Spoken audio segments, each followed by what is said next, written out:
بعد غياب، للجنة فتحت أبواب، بهجة قلبي صفى روحي، رحمة ربي بدون حساب.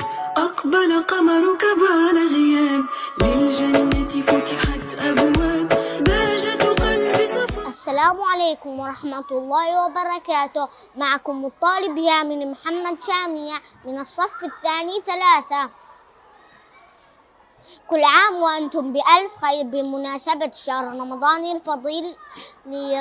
إليكم السؤال السادس من المسابقة الرمضانية، أيام معدودات. السؤال هو: من صحابة رسول الله وعمه وأخوه من الرضاعة وأحد وزرائه 14، وهو خير أعمامه، لقب بسيد الشهداء وأسد الله وأسد رسوله، ويكنى أبا عمارة.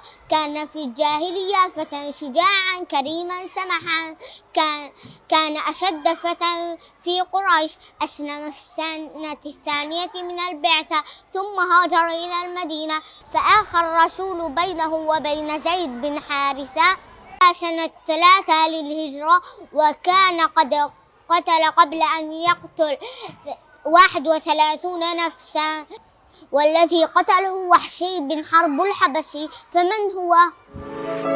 أقبل قمرك بعد غياب، للجنة فتحت أبواب، بهجة قلبي صفى روحي، رحمة ربي